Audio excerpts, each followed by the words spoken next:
It's called the American dream because you have to be asleep to believe it. You wake up every morning with the same quiet, gnawing feeling. Like there's something you're supposed to be doing, something you're missing, some door you haven't found yet. You work. You pay your bills, most of them, anyway. You scroll through other people's lives at night and wonder, vaguely, if you took a wrong turn somewhere. Maybe in college. Maybe before that. Maybe it was one decision. One missed opportunity. One moment you didn't seize. You tell yourself you just need to work harder. Save more. Get up earlier. Grind longer. Read one more self-help book. Take one more course. Follow one more six-figure blueprint. And year after year, the finish line stays exactly the same distance away. This video is not going to tell you to wake up at 5 a.m. It's not going to sell you a course. It's not going to tell you that you're lazy or weak-minded, or that success is one good habit away. What this video is going to do is something different, something that might make you angry, something that might, for the first time in a long time, make the feeling in your chest finally make sense. It's going to tell you the truth, the rigged game, why the average person was never meant to win in modern Western society. Part 1. The Promise. Chapter 1. The Dream We Were Sold. Let's start at the beginning. Not your beginning, the story's beginning. Because before we can understand why the game is rigged, we have to understand what the game was supposed to be, what they promised, what you grew up believing. Even if you grew up in Britain or Canada or France or Australia, the Western world sold a single, unified story to its people. It had different accents, different flags, but the same plot. Work hard, play by the rules, and you will be rewarded. That's it. That's the entire promise. They called it different things in different places. In America, it was the American dream, the one where any kid, born anywhere, regardless of their parents, could rise through sheer will and effort to own a home, raise a family, and die with something to leave behind. In Britain, it was the idea of meritocracy, that your intelligence and your labor, not your birth, would determine your station. In France, it was liberté, égalité, fraternité, the revolutionary promise that the old hierarchies were dead. And for a while, a specific, historically unusual, probably unrepeatable while, it was mostly true.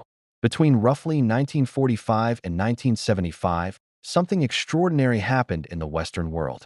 The economies of the United States, the UK, France, Germany, Canada, and Australia grew at rates that seem almost fictional today. And crucially, and this is the part that gets forgotten, that growth was broadly shared.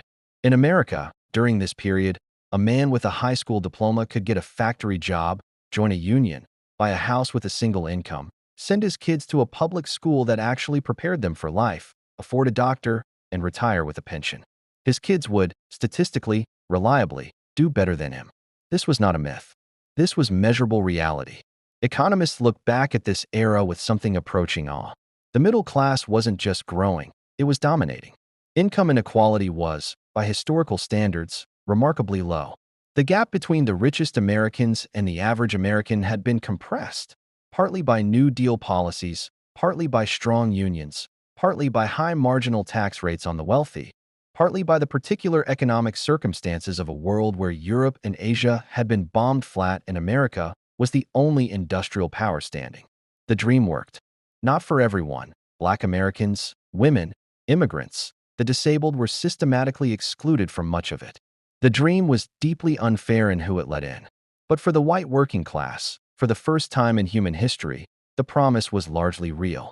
And that reality burned itself into the cultural memory of the West. The problem is that the conditions that made the dream work don't exist anymore. The world changed. The economy changed. The power structures changed. And the dream, the promise, didn't change with them. We kept selling the old story on new terms that made the old story impossible. We kept telling people, work harder, save more, make better choices, just like your grandparents did.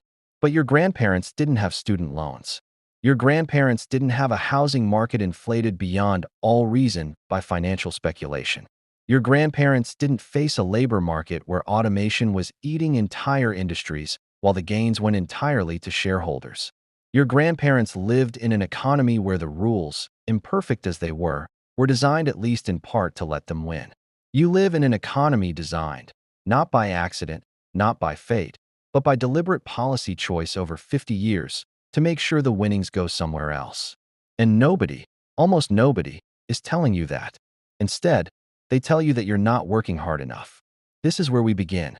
Chapter 2. The Mythology of the Self-Made Man.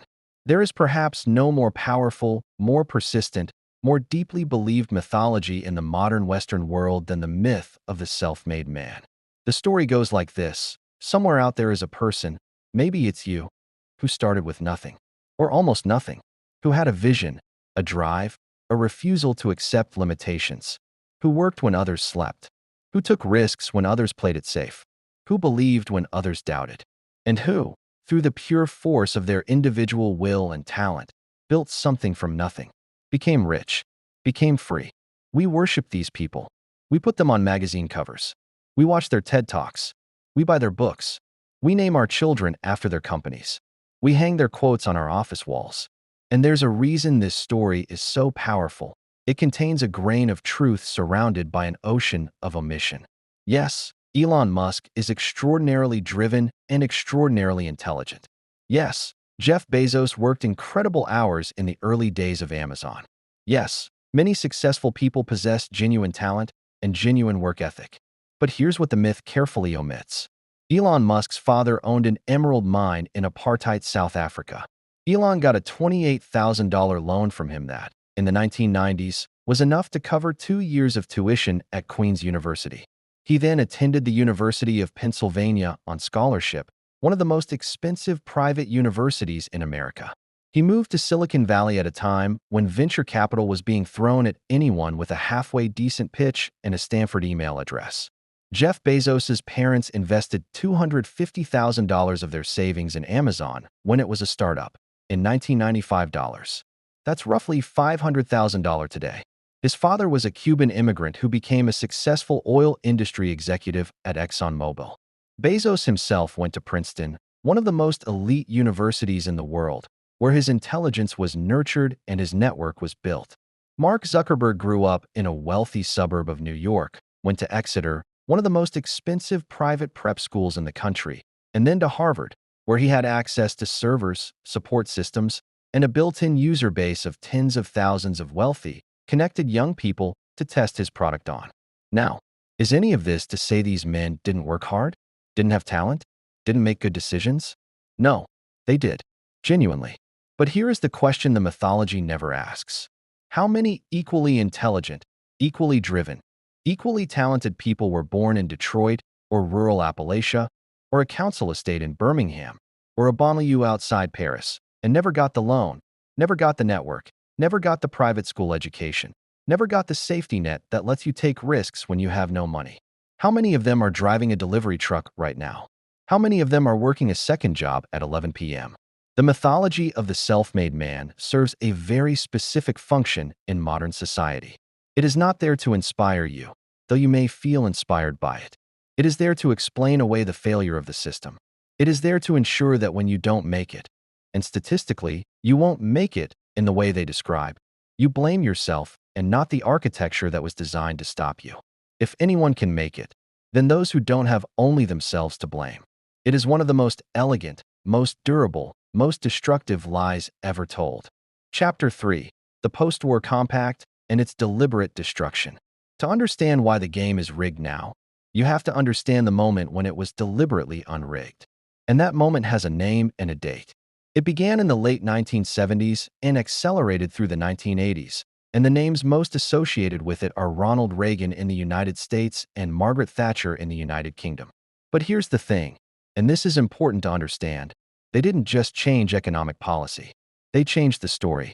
They changed the ideology. They changed what people believed was natural, inevitable, and morally correct about how an economy should work. For 3 decades after World War II, there was what we might call a post-war compact. It wasn't written down anywhere. It wasn't a contract. But it was a set of shared assumptions, shared by politicians on the left and right, by business leaders, by unions, by the public, about how the relationship between capital and labor was supposed to work. The compact said, roughly, we are all in this together. Business owners need workers to make their products. Workers need business owners to provide jobs. The government's role is to ensure the relationship is fair, to prevent monopolies from crushing competition, to ensure workers can organize and bargain collectively, to provide a safety net for those who fall, and to invest in the infrastructure, roads, schools, universities, research, that allows the whole system to function. This wasn't socialism. This wasn't communism. This was the mainstream consensus of the post-war Western world.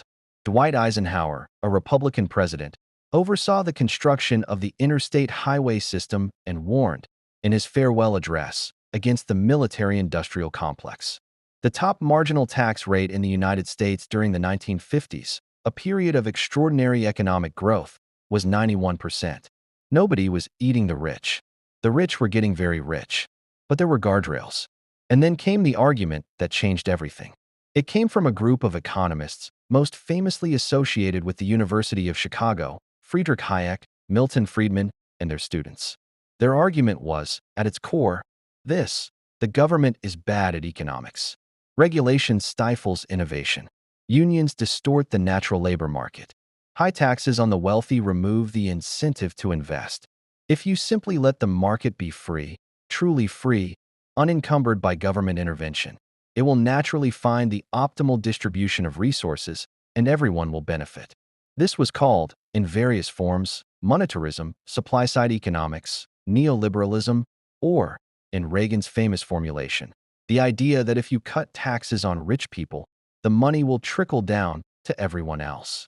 In 1980, Ronald Reagan was elected President of the United States on this platform.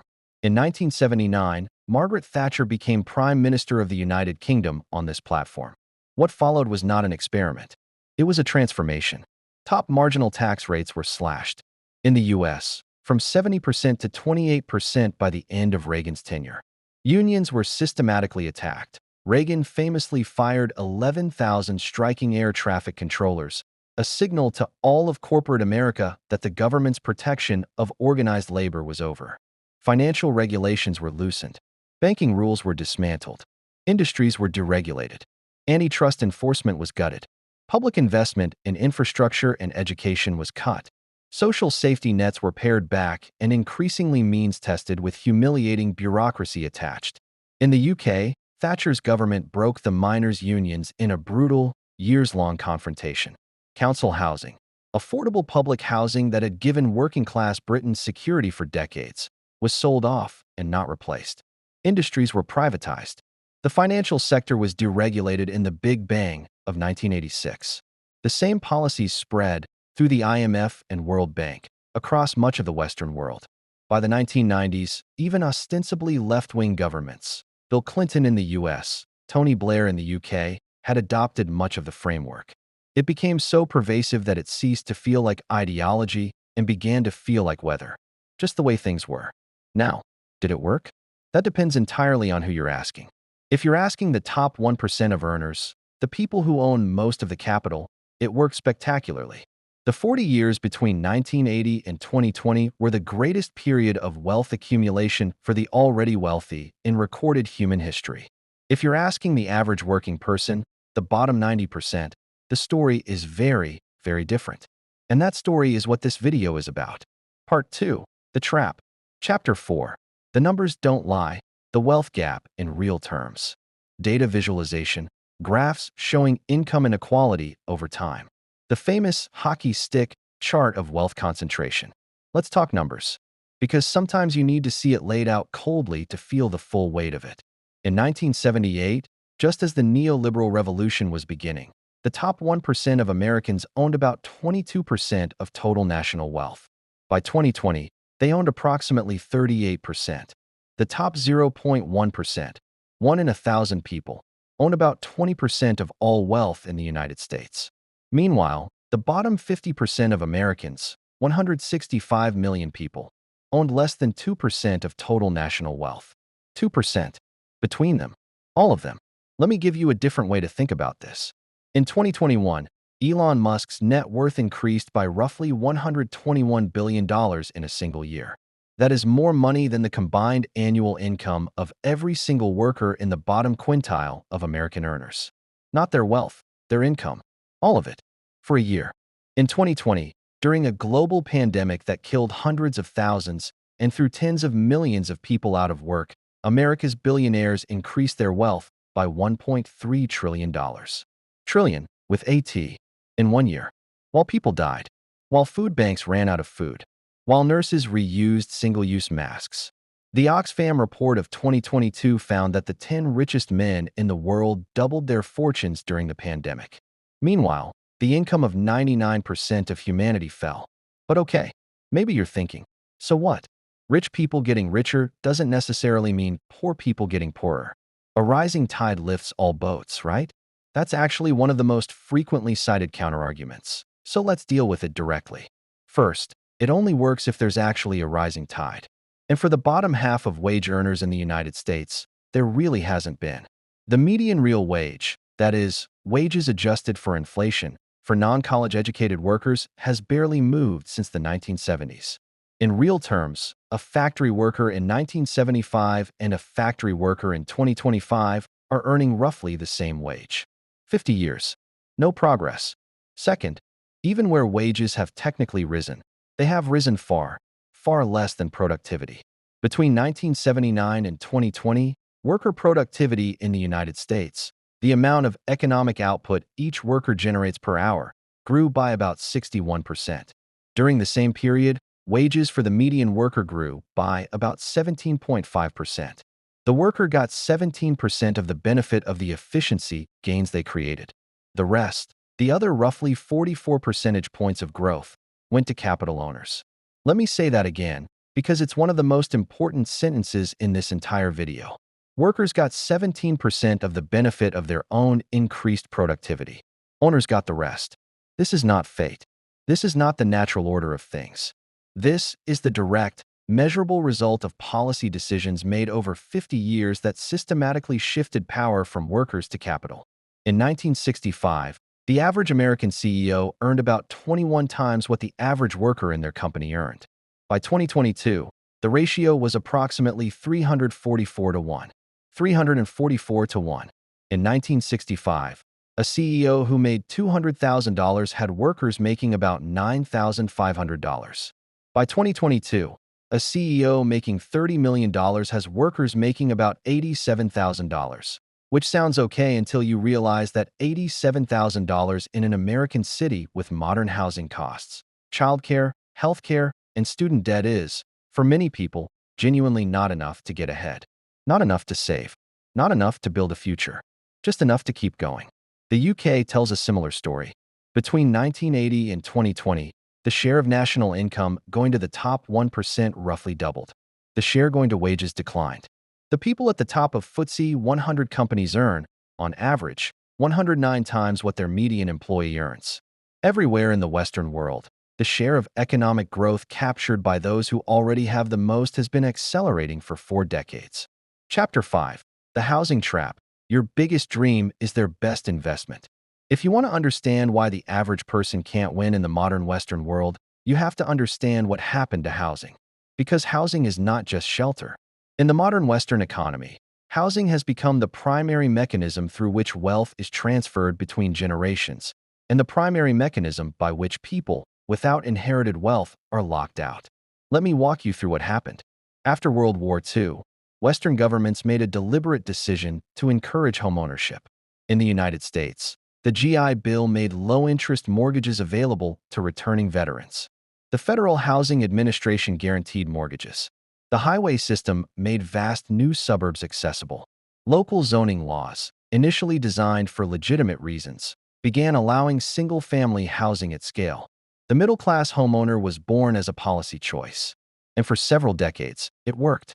Homes were affordable. In 1950, the median American home cost about $7,400, equivalent to roughly 2 years of the median household income at the time. You could, realistically, buy a home on one income within a few years of working. In 2024, the median American home price is approximately $420,000. The median household income is approximately $75,000. That's a price-to-income ratio of about 5.6 to 1. And in the cities where most jobs actually are, it's far worse. In San Francisco, the median home costs over $1.4 million. The median household income is about $130,000. That's 10.8 times income. and that household income is above average. For someone earning the actual median national wage, buying a home in San Francisco would require the equivalent of 18 years of their total pre-tax income. In London, it's worse. The average London home costs over £700,000. The median London salary is about £42,000. You're looking at nearly 17 times median income in the city where most professional opportunities exist. Sydney, Vancouver, Dublin, Amsterdam, Paris, Toronto, the same story, city after city.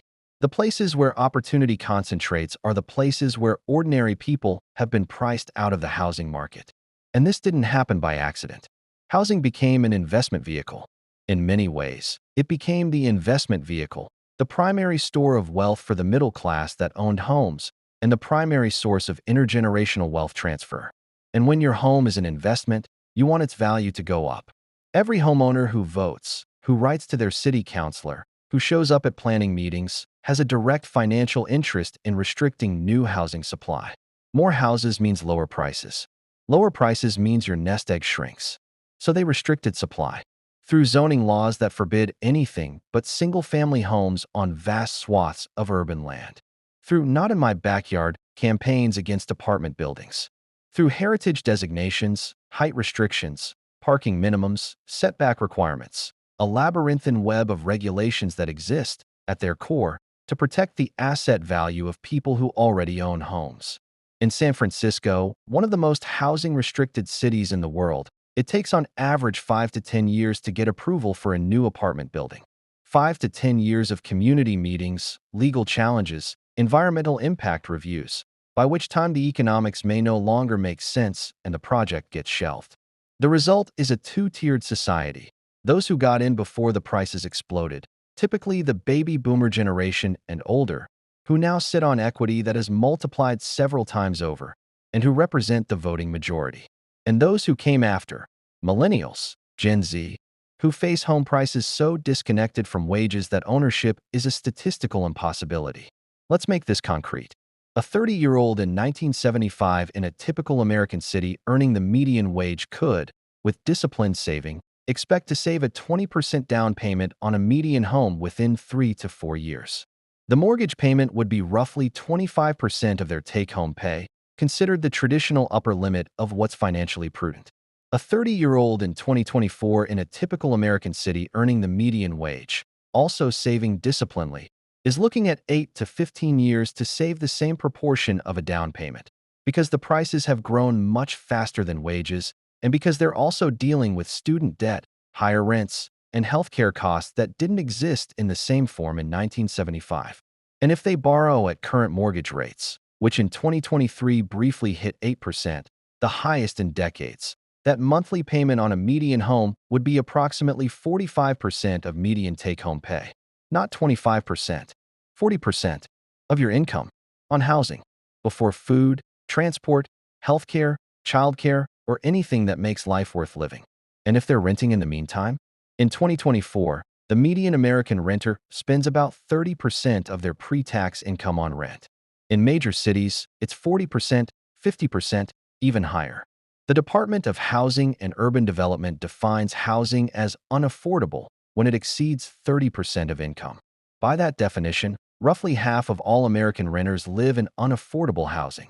And while renters pay a larger and larger share of their income to landlords, those landlords, many of whom own multiple properties, many of whom are now, increasingly, not individuals at all but corporations, accumulate equity.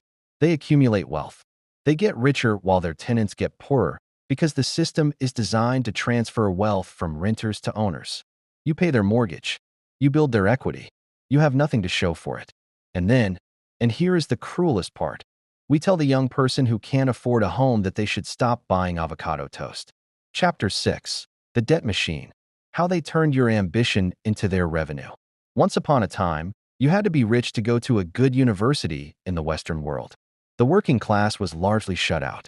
It was one of the great injustices of pre-war society. The post-war expansion of higher education was, genuinely, one of the great achievements of Western democracy. In the United States, the GI Bill sent a generation of working-class men to college on the government's dime. In the UK, The 1944 Education Act laid the groundwork for free university education. In most of Europe, higher education was either free or nearly free, funded by taxes on the understanding that an educated population was a public good that benefited everyone. This was correct. It worked. It created the most broadly educated middle class the world had ever seen. Then something changed. In the United States, the shift happened gradually, but with gathering momentum from the 1980s onward. State governments, facing budget pressures and ideologically committed to cutting public spending, began reducing their funding for public universities. Universities, to make up the difference, began raising tuition. And the federal government, rather than simply funding universities, which would have been simpler and cheaper, created and expanded a system of government-backed student loans. This was, in retrospect, one of the great financial disasters inflicted on a generation. Here's how the machine works. You tell 17-year-olds, children, legally, in most respects, that they must go to college to have any chance of a decent life. You make this message ubiquitous and relentless. You say it in schools, in guidance counselors' offices, in advertising, in popular culture. The message is, no degree, no future. Then you make those degrees increasingly expensive. Average tuition at a 4-year U.S. public university has increased by over 200% in real terms since 1980. At private universities, it's even higher. Then you offer those 17-year-olds loans, government-backed, basically impossible to discharge in bankruptcy, accumulating interest for amounts that would make any rational adult blanch. $40,000, $60,000, $100,000, $200,000 for a degree that, in many fields, will not lead to a job that can service that debt. And you make the decision at the age of 17, when you have essentially no capacity to understand the long-term financial consequences. When you don't know yet that $80,000 in debt at 6% interest on a $45,000 starting salary is a financial anchor you'll be dragging for 20 years. Total student debt in the United States currently stands at approximately $1.7 trillion. Not billion, trillion. It is the second largest category of consumer debt in America after mortgages. It is owed by approximately 43 million Americans. The average student debt for a bachelor's degree graduate is about $37,000. But that's the average, which is pulled down by people who attended cheaper schools or community colleges. For graduates of 4-year private universities, debt of $60,000 to $100,000 is common. For law school and medical school graduates, 6 figures of debt is the starting point. And this debt is special. Unlike virtually every other form of debt in a civilized society, student loan debt in the United States cannot be discharged through bankruptcy in almost any circumstance. You can go bankrupt on your credit cards. You can go bankrupt on your car loan. You can go bankrupt on your business debts. But student loans? Those follow you to the grave.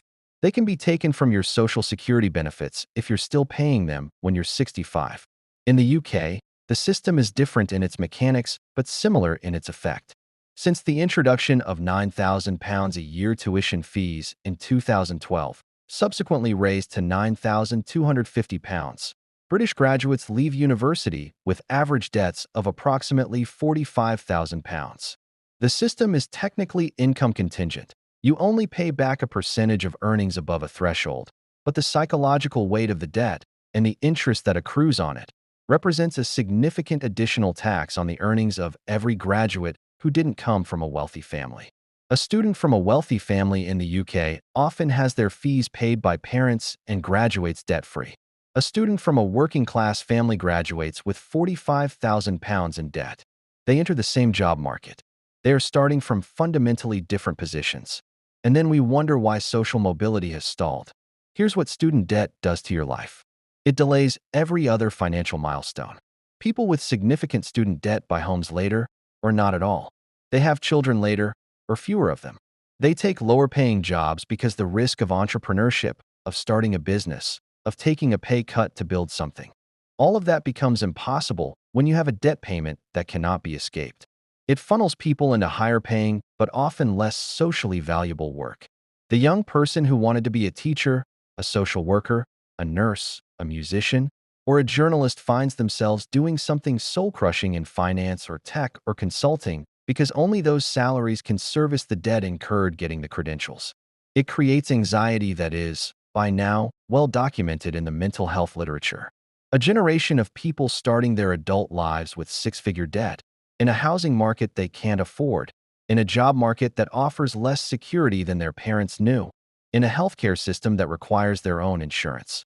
The anxiety is not neurotic. It is entirely rational. The situation is genuinely, objectively, measurably worse than it was. And the kicker, the part that completes the trap, is that the credential is necessary. The degree is required for most good jobs. The credential inflation is real. Refusing to go to university isn't a solution for most people. It's just a different kind of poverty. They've got you both ways. Go to university. Take on debt that constrains your choices for decades. Don't go to university. Accept permanently reduced earning power in an economy that increasingly sorts people by credential. Welcome to the debt machine. Chapter 7. The Healthcare Lottery. Because being sick is expensive. In the United States, the relationship between health and financial ruin is unlike anything else in the developed world. Medical debt is the leading cause of personal bankruptcy in the United States. Not bad investments. Not irresponsible spending. Not business failure. Being sick. About 100 million Americans, nearly 1 in 3, carry some form of medical debt. A 2022 report by Kaiser Health News and NPR found that medical bills had caused about 6 in 10 adults who carried debt to cut back on food, clothing, or other necessities. About a quarter had been unable to pay for basic necessities like food and rent because of medical debt. About half had delayed or avoided medical care because of the cost. Let that sink in. People in the richest country in the history of the world are not going to the doctor because they can't afford it. The United States spends more on healthcare per person, by a dramatic margin, than any other country in the world. About $12,500 per person per year, compared to about $5,400 in the UK, $6,700 in Germany, $5,500 in France. The US spends more than double what comparable countries spend, and gets worse outcomes. Americans live shorter lives than people in comparable nations. They have worse rates of infant mortality, chronic disease management, preventive care access. The extra money being spent on healthcare is not buying better health. It is buying profits for insurance companies, pharmaceutical companies, and hospital networks. But this video is not primarily about the American healthcare debate. It's about the broader picture. What the American healthcare system does, in the context of the rigged game, is add one more variable to the average person's financial precarity. In most of the developed world, getting sick does not add financial ruin to physical suffering.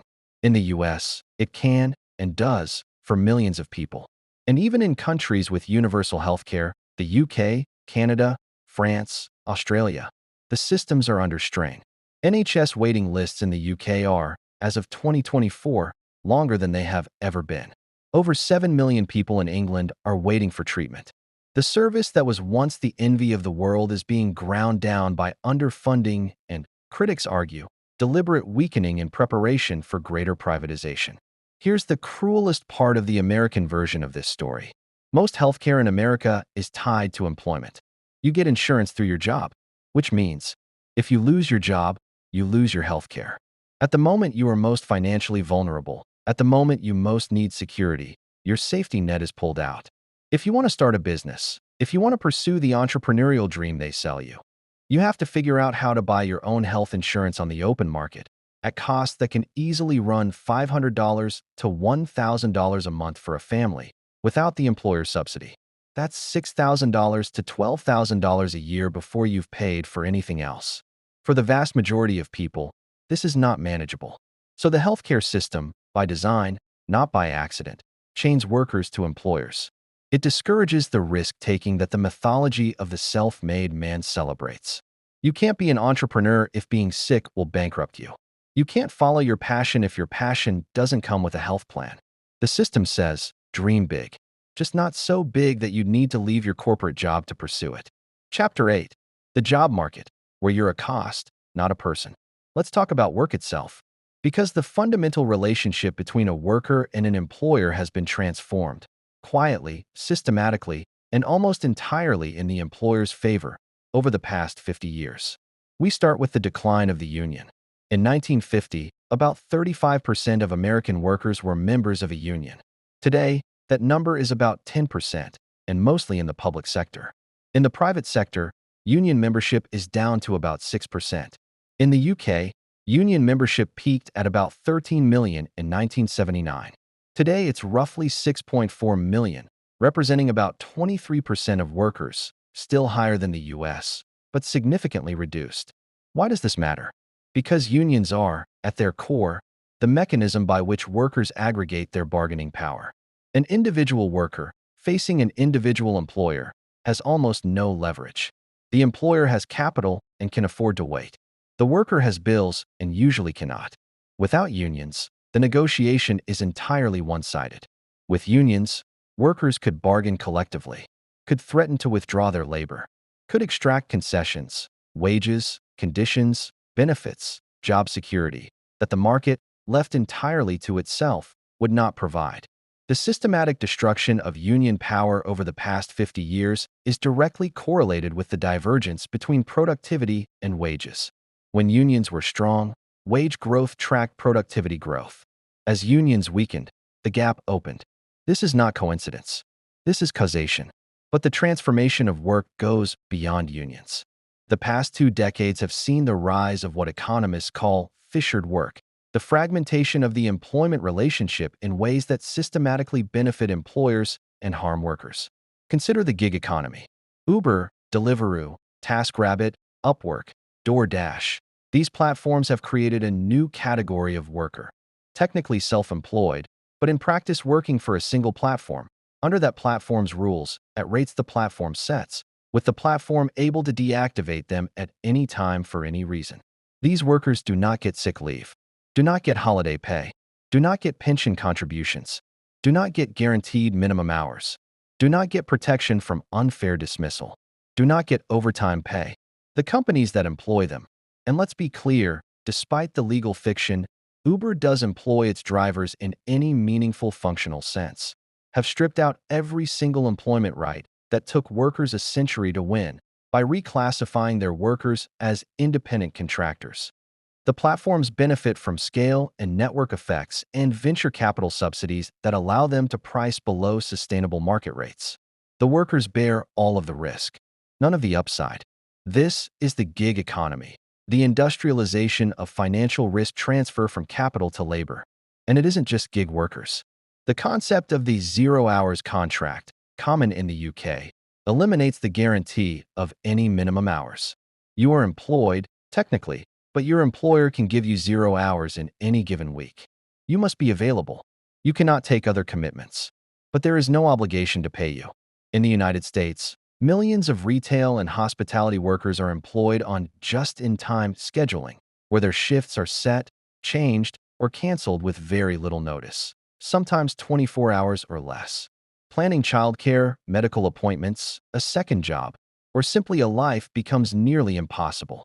Amazon's warehouse workers, hundreds of thousands of them, work under surveillance systems that track their every move, set quotas that many workers describe as physically unsustainable, and discipline or dismiss workers automatically based on algorithmic decisions. These workers are among the most productive in any warehouse in human history.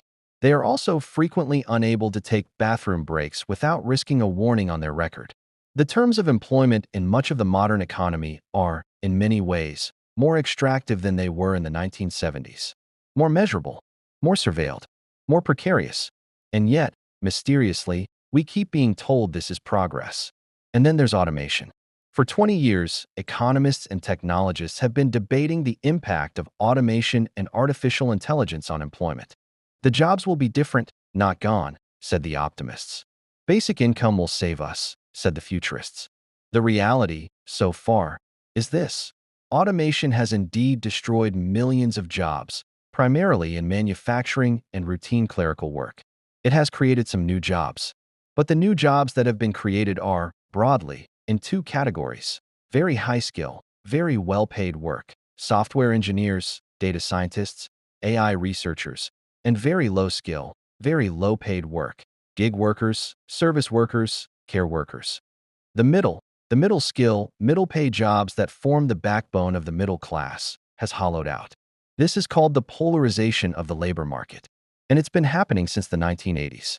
For most workers, the practical reality of automation has not been a robot stealing their job overnight. It's been the gradual erosion of their bargaining position.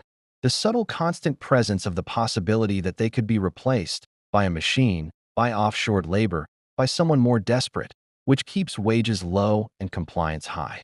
The threat doesn't need to be real. It just needs to be believed.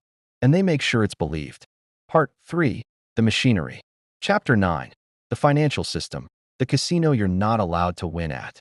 The financial system of the modern Western world is, from the perspective of the average person, a structure of almost incomprehensible complexity that exists, at a fundamental level, to facilitate the transfer of wealth from those who have little of it to those who have a great deal of it.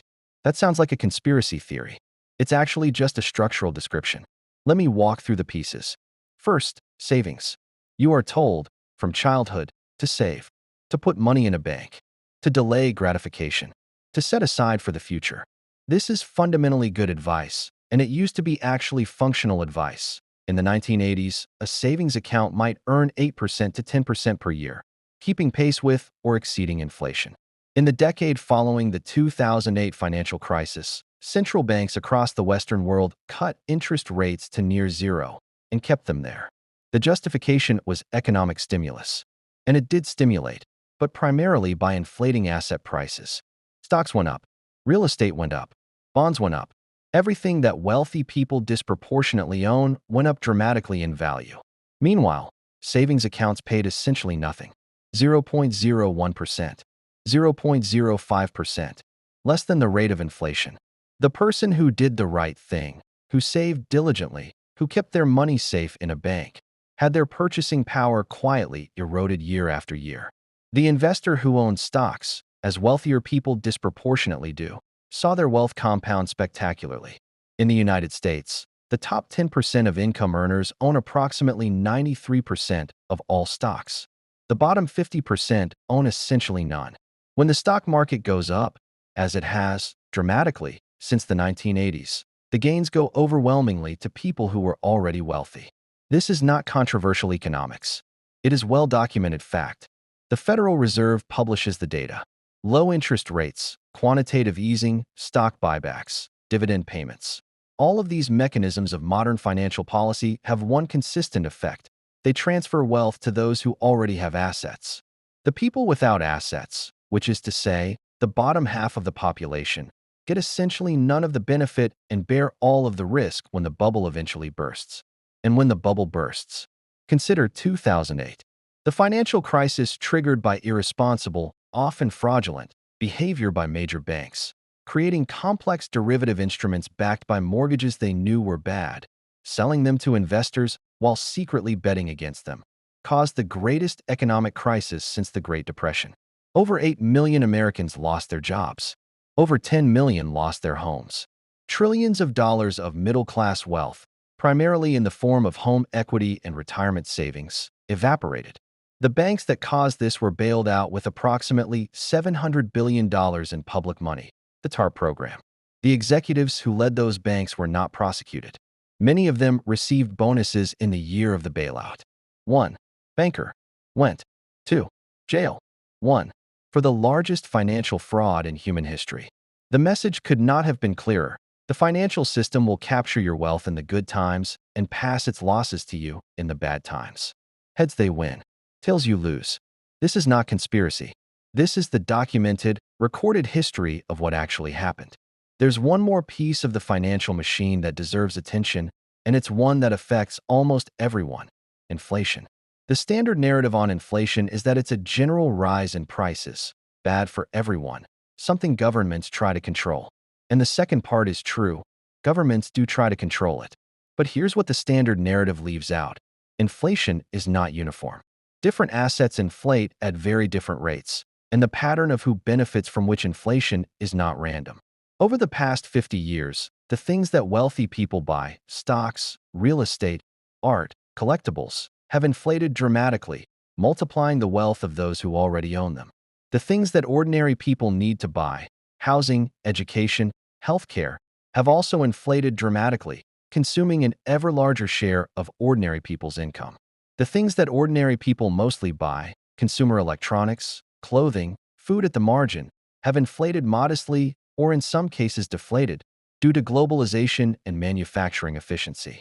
The net effect is that the wealthy get richer through asset inflation, the middle class and poor see their cost of living rise faster than their wages, and everyone gets to talk about the cheap TV they bought at Walmart while ignoring the mortgage they can't afford. Chapter 10. The Tax System. One set of rules for you, another for them. You pay your taxes. Of course you do. You have to. If you don't, there are consequences.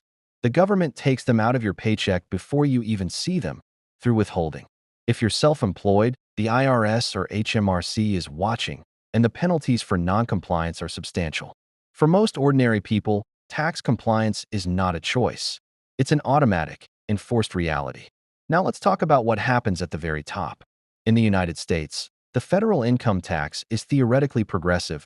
The more you earn, the higher percentage you pay. The top marginal rate is 37%, applying to income above about $578,000 for a single filer. But here's the thing. The richest people in America don't earn income in the way that word is usually understood.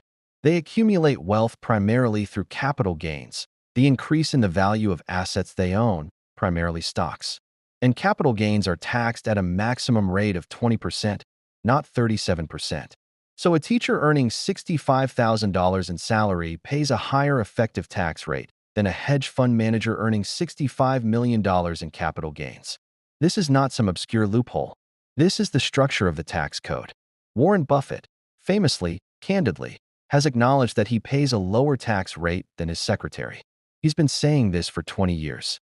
He went to Congress and testified about it. He asked Congress to change the law. They didn't. Why? Because the people who donate to congressional campaigns, the people who fund political parties, the people who employ the lobbyists who write the tax code, those people disproportionately benefit from low capital gains rates. And in a political system where money flows so freely into political campaigns, the interests of large donors have an outsized influence on policy. But it goes further than capital gains rates. The ultra-wealthy have access to tax avoidance strategies of breathtaking sophistication and complexity that simply don't exist for ordinary people. Buy, borrow, die. This is not a conspiracy theory name. It's what wealth advisors actually call the strategy. Here's how it works. A billionaire holds stock in a company. The stock increases in value by, say, $500 million. If they sold the stock, they'd pay capital gains tax on $500 million. That would be about $100 million. Instead, they borrow against the stock. Banks will lend you money secured against your assets at very low interest rates, often 1% to 2%. The loan is not income. It's not taxed. They use the borrowed money to live in extraordinary luxury, fund further investments, buy houses, yachts, art, whatever they want. They never sell the stock. They never pay the capital gains tax. When they die, under current U.S. law, the cost basis of the stock is stepped up, reset to the current value. The heirs inherit the stock and, if they sell it immediately, owe essentially no tax on all that accumulated gain. Hundreds of millions, sometimes billions, of dollars in wealth transfer. Tax-free. You paid tax on your income. You paid sales tax on your purchases. You pay property tax on your home. The billionaire, who made 100,000 times more than you this year, effectively paid nothing. And then there are the offshore accounts. The Panama Papers, the Paradise Papers, the Pandora Papers. Successive massive leaks of financial data from offshore law firms have revealed, in extraordinary detail, that the world's ultra-wealthy routinely use networks of shell companies in tax havens. The British Virgin Islands, the Cayman Islands, Panama, Luxembourg, Liechtenstein, to hide wealth from domestic tax authorities. These are not abstract billions. This is money that does not go to schools, hospitals, roads, or any of the other public goods that make civilized society possible, and that working people pay for through their taxes. The economists Gabriel Zuckman and Emmanuel Saez estimated that roughly $8 trillion in global wealth is held in offshore tax havens. At a modest return of 5% per year, that's $400 billion per year in investment income that is either untaxed or very lightly taxed. Who makes up the difference? Working people. People who cannot move their wages to a shell company in the Cayman Islands. People whose income appears automatically on their employer's return before they've touched it. You fund the civilization. They enjoy the benefits. Chapter 11. The Political Capture. How Money Bought Democracy. Now some of you are thinking, why doesn't the government just fix this? It's a reasonable question. In a democracy, the majority, which is working people, should be able to elect representatives who will implement policies that serve the majority. That's the theory. The practice is different. In the United States, the political system has been, over the past 50 years, progressively captured by money. Not in a crude, illegal, bribery in brown envelopes kind of way. In a systemic, legal, designed by lawyers kind of way. Political campaigns in America are extraordinarily expensive. Running for Senate in a competitive state can cost $50 million to $100 million.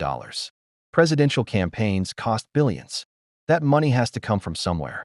As political campaigns became more expensive and as the regulatory framework around campaign finance was progressively loosened, culminating in the Supreme Court's 2010 Citizens United decision, which held that corporations have a First Amendment right to spend unlimited money on political campaigns, the source shifted dramatically.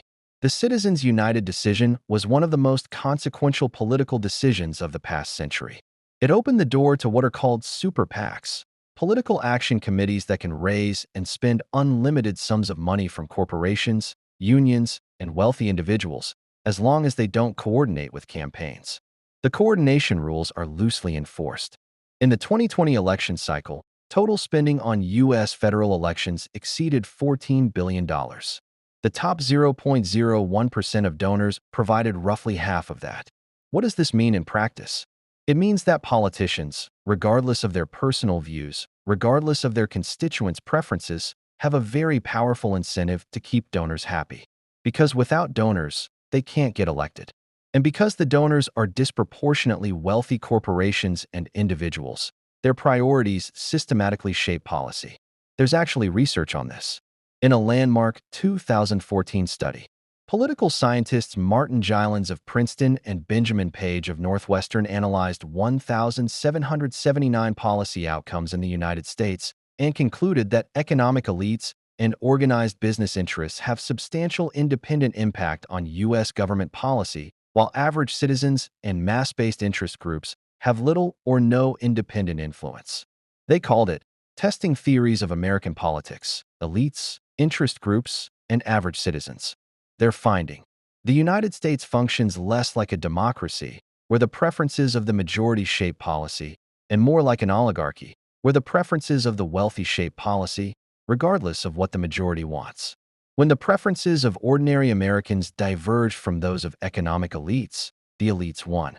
Almost always. The revolving door makes it worse. The revolving door refers to the constant movement of people between government regulatory positions and the industries they regulate. A Treasury official spends 5 years overseeing banking regulation, then moves to Goldman Sachs for a $10 million salary. A pharmaceutical lobbyist becomes the head of the FDA. A defense contractor executive becomes the Secretary of Defense. This is not corruption in the legal sense. It is, in the United States, perfectly legal. It happens constantly, continuously. It is the norm, not the exception. And its effect is straightforward. Regulatory agencies that are supposed to constrain the behavior of powerful industries are staffed by people who either came from those industries, plan to go back to them, or both. The incentive to regulate aggressively is replaced by the incentive to maintain relationships. The result: financial regulations written to protect banks from having to pay for the risks they take. Labor regulations written to protect employers from having to treat workers fairly. All perfectly legal. All destroying the dream. Chapter 12. The media. Who tells your story and why? Here's a question worth sitting with. Who owns the media? In 1983, approximately 50 companies owned the vast majority of U.S. media: TV, radio, newspapers, magazines. Today, after decades of consolidation, 6 corporations control about 90% of what Americans watch, read, and hear. 6. Comcast, Disney, Warner Brothers Discovery, Paramount Global, News Corporation, Fox Corporation. These are not neutral arbiters of reality. They are enormous corporations with shareholders, boards of directors, advertisers, and owners. Their coverage of economic policy, labor rights, wealth inequality, and political capture reflects the interests of large corporations and wealthy people. Think about how economic stories are covered in mainstream media. When the stock market goes up, good news. Reported as broadly positive. Markets rally. When the stock market goes down, bad news. Markets fall. When unemployment goes down, good news. More people are working. When unemployment goes down too fast, sometimes bad news. Wage growth may force the Fed to raise rates. Inflation fears. Wait, why is full employment bad news? Why is wage growth a problem? Because in the economic framework that dominates mainstream media coverage, the primary concern is price stability and investor returns, not worker welfare. When wages rise, when workers get more of the value they create, this is framed as a risk to be managed, an inflation threat, a problem for markets. The interests of capital are the default framework. Worker interests are the special interest case. Stories about wealth inequality are covered, but almost always in a way that frames solutions as practically difficult or economically dangerous. Stories about billionaires typically focus on their innovation, their philanthropy, their vision, not the labor relations in their warehouses, the tax avoidance in their financial structures, the regulatory capture that protects their market dominance. When Jeff Bezos launched himself into space in 2021, most mainstream coverage treated it as a human achievement story. Very little of the coverage focused on the fact that Amazon warehouse workers, who generated the wealth that paid for the rocket, were, in many documented cases, unable to take adequate bathroom breaks and were leaving the company at a rate of over 100% annually, meaning the entire workforce was replaced more than once a year. The human costs were not the story. The rocket was the story. This is the media's choice, made every day, in every editorial meeting, shaped by the financial interests and ideological assumptions of the people who make the decisions. And social media, while democratizing in some ways, has added its own distortions. Algorithmic curation rewards outrage, simplicity, and emotional arousal over nuance and accuracy. The platforms that profit from your attention are not neutral mirrors of reality. They are systems designed to keep you engaged, which means keeping you angry or afraid, which means surfacing content that confirms your existing beliefs and inflames your existing anxieties. Social media did not create political polarization, but it has weaponized it. And in a politically polarized environment, the class-based economic analysis, which would unite working people across political lines, gets buried under culture war content that divides them. They don't need to conspire to keep you distracted. The algorithm does it for them. Part 4. The Psychology. Chapter 13. The Illusion of Meritocracy. Why you blame yourself. There's a reason this system is so durable, so resistant to challenge, so accepted even by the people it most harms. And that reason is not primarily economic. It's psychological. The most powerful tool of control in the modern Western world is not a law or a policy or an institution. It's an idea. And the idea is meritocracy. Meritocracy is the belief that success is, or at least should be, determined by talent and effort. That the best people rise to the top. That outcomes are, in some meaningful sense, deserved. As a moral aspiration, meritocracy is admirable. Of course, people should be rewarded for talent and effort. Of course, arbitrary privilege based on birth should be less important than what you actually bring to the table. But here's what the ideology of meritocracy does in practice. It makes the losers blame themselves. In a feudal system, if you're a serf and your lord is a lord, nobody expects you to rise. The hierarchy is openly acknowledged to be hereditary. You don't blame yourself for being born a serf. You might resent the system, but you don't internalize the hierarchy as a reflection of your personal worth. In a meritocratic system, or a system that claims to be meritocratic, when you don't make it, the implicit message is, you didn't deserve to. You didn't work hard enough. You weren't smart enough. You made bad choices. The system is fair, and it gave you a fair shot, and you didn't take it. This is extraordinarily effective as a mechanism of social control. The psychologist Martin Seligman coined the term learned helplessness to describe the condition of animals and people who have been conditioned, through repeated experiences of failure and lack of control, to stop trying, to assume that their actions have no effect on outcomes. But the modern meritocracy does something subtler and perhaps more damaging. It doesn't make you feel helpless. It makes you feel guilty. When you work hard and still can't afford a home, the narrative says, you didn't work hard enough. When you go to college and still can't find a good job, the narrative says, you chose the wrong major. When your business fails, the narrative says, you didn't have the right mindset. When you're in debt, the narrative says, you spent too much on lattes. The failure is always personal. The success is always structural. The story of someone who figured it out, who had the right attitude, who found the way. Every success story you hear reinforces this framework. Every rags to riches narrative, no matter how many exceptional circumstances, strokes of luck, and structural advantages are edited out of the telling, delivers the same message. It's possible if you try hard enough. And therefore, if you didn't make it, you didn't try hard enough. The political philosopher Michael Sandel, in his brilliant book, The Tyranny of Merit, argues that meritocracy has become a form of hubris for the winners and a source of humiliation for everyone else. Those who succeed in meritocratic systems come to believe that they deserve their success, that it is a reflection of their virtue, their intelligence, their effort, and therefore, the corollary, those who don't succeed deserve their failure. This is not only empirically wrong. As we've seen, outcomes are heavily shaped by circumstances of birth, access to capital, geography, and luck. It is morally pernicious. It hollows out any sense of shared fate, shared responsibility, or social solidarity. If everyone gets what they deserve, there's no reason to worry about those who get less. The meritocratic ideology thus serves the wealthy and powerful beautifully. It makes inequality seem just. It neutralizes solidarity. It turns every victim of the system into a collaborator in their own oppression, because they have been taught to believe, that their situation is a fair reflection of their merit. Chapter 14. The Attention Economy and the Manufacture of Aspiration. There's another psychological dimension to this story that deserves its own chapter because it's become vastly more powerful in the age of social media. The manufacture of aspiration.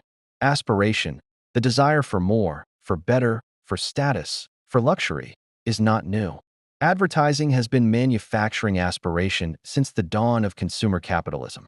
What's changed is the delivery mechanism, the intensity, and the intimacy. Before social media, aspiration was delivered primarily through advertising and entertainment.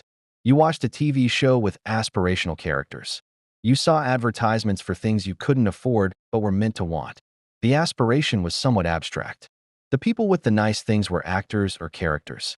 Now the aspiration is delivered by real people.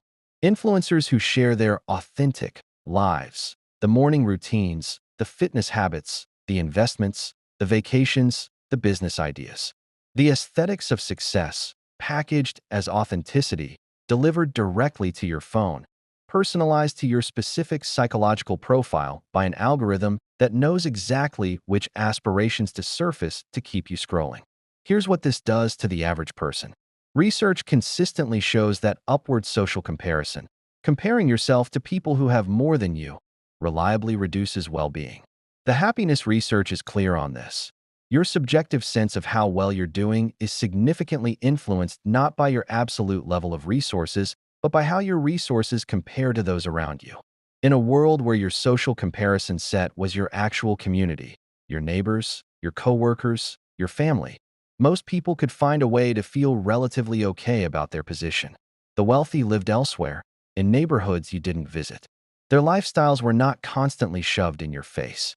In a world where your social comparison set is curated specifically to maximize engagement, which means specifically to surface the most aspirational, the most impressive, the most lavish, your reference point for normal or successful becomes radically unrealistic. The influencer showing their morning routine in their $2 million Malibu home is not typical. The person posting their Forbes profile is not typical. The entrepreneur claiming to have made $1 million in their first year is, to the extent the claim is even real, not typical.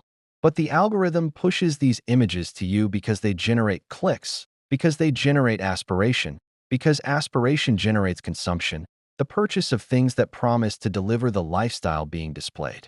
And so you see a million reasons to feel like you're falling behind. A million comparisons that make your perfectly decent, genuinely hardworking life feel inadequate. And the response, the emotional response that the attention economy has designed, is consumption. Buy the product, take the course, get the app, follow the plan. And none of it addresses the structural problem. None of it is meant to. The attention economy has also created a new class of apparent success stories, the influencer class, that provides both aspiration and a convenient individualistic solution to structural problems. You could do this too. That's the implicit message of every successful influencer. Build your brand. Monetize your passion. The dream is available to everyone. And sometimes it's real. Some people do build genuine businesses through social media. But the economics of the influencer economy follow a power law distribution. A tiny number of creators capture the vast majority of the revenue, while the vast majority of people who try get nothing or near nothing in return for enormous investments of time and creative energy. The whole system requires enormous numbers of people who want to be influencers and don't make it, who buy the camera equipment, take the courses, invest the hours, generate the content, so that the platform has content and the very few successful ones have an audience that's been primed by the hopeful many. You are the product. Your aspiration is the resource. Your disappointment is the price of admission. Chapter 15. The hedonic treadmill and the science of not enough. There's a concept in psychology called the hedonic treadmill. The idea is this: human beings are remarkably adaptable in their emotional states. When something good happens to us, we get a raise, we get a new car, we move into a nicer apartment. We feel a surge of positive emotion. But then, over time, we adapt to the new reality. It becomes normal, and our baseline level of happiness returns to roughly where it was before. The corollary is also true. When bad things happen, we adapt downward. We suffer, then we adjust. This is generally a useful feature of human psychology. It allows us to keep going through adversity. It prevents us from being permanently disabled by grief or loss. But in the context of consumer capitalism, the hedonic treadmill is ruthlessly exploited. Because if your happiness level keeps returning to a set point regardless of your material acquisitions, and if the entire economy depends on you continuing to acquire material things, then the industry needs to find a way to keep you on the treadmill, always wanting the next thing, never satisfied with what you have. And they have found many ways. Planned obsolescence. The iPhone you bought 2 years ago is no longer fully supported. The software updates slow it down. The apps you need require the newer version. You need a new one. Fashion cycles. The clothes you bought last year look dated. The aesthetic has shifted. What was aspirational is now passé. Lifestyle inflation. As your income rises, so does the norm for what constitutes an acceptable standard of living. A slightly bigger house, a slightly newer car, slightly more expensive food, slightly more elaborate vacations. Each raise is absorbed by a rise in the expected standard. Status signaling. The things you own are signals to others about your position in the social hierarchy. And because the hierarchy never stops, because there's always someone above you with more impressive signals, the drive to signal upward never stops either. The practical effect is that even when people's material lives objectively improve, they often feel no better, or even worse, because the reference point keeps moving. This is the trap of modern consumer society. You work harder to earn more to buy more to feel better, and it doesn't make you feel better, so you work harder. Meanwhile, the people at the top, the ones to whom all the economic gains are flowing, have more money than they can possibly spend on things that would actually improve their well-being. Above a certain income threshold, additional money contributes very little to moment-to-moment happiness. But it does compound. It does accumulate. It does generate more wealth, more power, more insulation from the precarity that the rest of the system enforces on everyone else. The rich don't need more money. They just keep getting it because the system keeps giving it to them. The rest of you need more money, genuinely, urgently, and keep not getting it because the same system keeps taking it. Part 5. The specific ways it gets worse. Chapter 16. Generation locked. What they did to young people specifically. Every generation since the baby boomers has had a worse deal than the one before. This is the reversal of the entire promise. The promise was, each generation does better than the last. The data now shows the opposite. Millennials, people born roughly between 1981 and 1996, are the first generation in modern American history projected to be worse off economically than their parents. Lower rates of homeownership, higher rates of debt, less savings, less job security, more precarious employment, more financial anxiety. Generation Z, those born after 1996, are entering an economy where even the inadequate floor that millennials had is being pushed down further. Let me be concrete about what this means in real, lived terms. The millennial who graduated into the 2008 financial crisis found that the extra value of a college degree, the earnings premium that was supposed to justify the debt, collapsed. White-collar entry-level jobs evaporated. The jobs that remained often required years of unpaid internships, which only people with parental support could afford. The class advantage of the already privileged was amplified.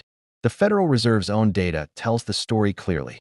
In 1989, baby boomers held about 21% of U.S. wealth when they were the age millennials are now. Today, millennials hold about 5% of U.S. wealth. Millennials are roughly the same size generation as boomers. They're working. Many of them are highly educated, highly skilled. They're in what should be their prime earning years. And they hold 1/4 the wealth that boomers held at the same age. Where did the wealth go? Up. It went up. To older generations who own assets that have inflated in value. To corporations that have captured an increasing share of national income. To the very top of the income distribution. The boomer generation, who benefited from affordable education, affordable housing, strong unions, defined benefit pensions, and the high-water mark of middle-class prosperity, has largely voted, throughout their political lives, for the policies that dismantled those advantages for everyone who came after them. This is not a conspiracy. People vote in their interests. The boomer homeowner votes against new housing because it might lower their property value. The boomer retiree votes against any reform that might redirect resources from Medicare and Social Security to education and childcare. The boomer voter, whose wealth is in stocks and real estate, votes for tax policies that favor capital over labor. The intergenerational tension is real, but the anger should perhaps be directed less at older individuals and more at the political and economic system that set generations against each other in the first place. Here's what it feels like, concretely, to be a young person in the modern Western economy. You graduated from university, maybe with debt, maybe without, depending on when and where. You entered a labor market where the jobs available were either intensely competitive and required experience you couldn't have at 22, or were precarious, low-wage, and offering no path to the kind of stability your parents had at your age. You're renting because buying is not yet possible, and your rent is consuming 30 to 40% of your income. You're trying to save for a deposit on a house, but savings rates are microscopic and your rent keeps going up. You're paying back student loans while also trying to save. You can't do both adequately at the speed required.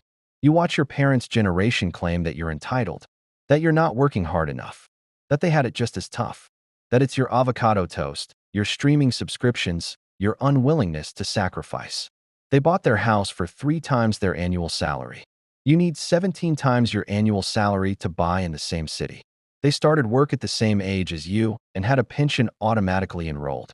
You have a 401k where you contribute what you can afford after rent and debt, and the employer contribution is nominal, and the market can wipe it out in a recession, and you'll reach 65 with a fraction of what the pension would have provided.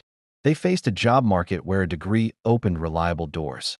You face a job market where a degree is the minimum and experience is required for entry level. It is not imagination. It is not entitlement.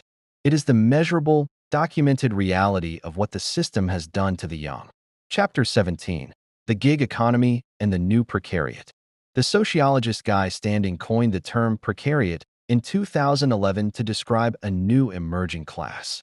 Not the proletariat of traditional Marxist analysis, not the traditional working class with its relative job security and union protections, but a class defined by chronic insecurity, impermanence, and lack of stable social protections. The precariat is not defined by income level, exactly. It includes people across income ranges who share the characteristic of precarity: uncertainty about their work, their income, their benefits, their future. The delivery driver who doesn't know which days they'll have work. The freelance graphic designer whose clients come and go unpredictably. The academic on a series of one-year teaching contracts, unable to plan their life. the retail worker on a 0 hours contract, the journalist on a string of byline-only deals for digital outlets that may fold next month, the actor between gigs, driving for Lyft to cover rent. These people don't share a class identity. They don't share a political identity. Many of them are highly educated and would not identify with the traditional working class. But they share the lived experience of precarity, the inability to plan, to invest in a future, to build the kind of stable life that was supposed to be the promise. The gig economy, as celebrated by its proponents, offers flexibility. And this is true. Being your own boss, setting your own hours, working from wherever you want. These are genuinely appealing features. But the flexibility runs almost entirely in one direction. The Uber driver is flexible enough to work at 11 p.m. on a Friday if they need extra money. But they have no protection if the platform changes its pricing algorithm and their effective hourly wage drops below minimum wage. They have no recourse if they're deactivated. They have no paid sick leave, so if they're ill, they simply lose that day's income. The freelance worker is flexible enough to take on an urgent project, but they have no protection if a client delays payment for 90 days or never pays at all. They have no employer health insurance contribution. They must pay both the employee and employer portions of payroll taxes, 15.3% in the US, before income tax. The 0 hours retail worker is flexible enough to come in on an unexpected Saturday, but they cannot take a second job because they must be available when called. They cannot apply for a mortgage because they cannot demonstrate consistent income. The flexibility of the gig economy is the flexibility that benefits the platform and the employer. The worker bears the inflexibility of insecure income, unpredictable hours, and absent benefits. And this is not a bug. It's the product. Gig economy business models are, at their core, arbitrage plays on labor law, using technology and legal classification to extract labor at rates and conditions that traditional employment law would prohibit. Chapter 18. The Climate Premium. The hidden cost of someone else's pollution. This section is about something that doesn't always make it into discussions of economic inequality, but is becoming increasingly impossible to ignore: the intersection of climate change and the wealth gap. The basic fact is this: the costs of climate change, the flooding, the extreme heat, the wildfires, the disrupted agriculture, the rising sea levels, will be, and already are being, borne disproportionately by those who can least afford it. While the wealth generated by the fossil fuel economy has concentrated at the top of the income distribution, ExxonMobil's own scientists were warning, internally, of climate change caused by fossil fuel combustion as far back as the 1970s.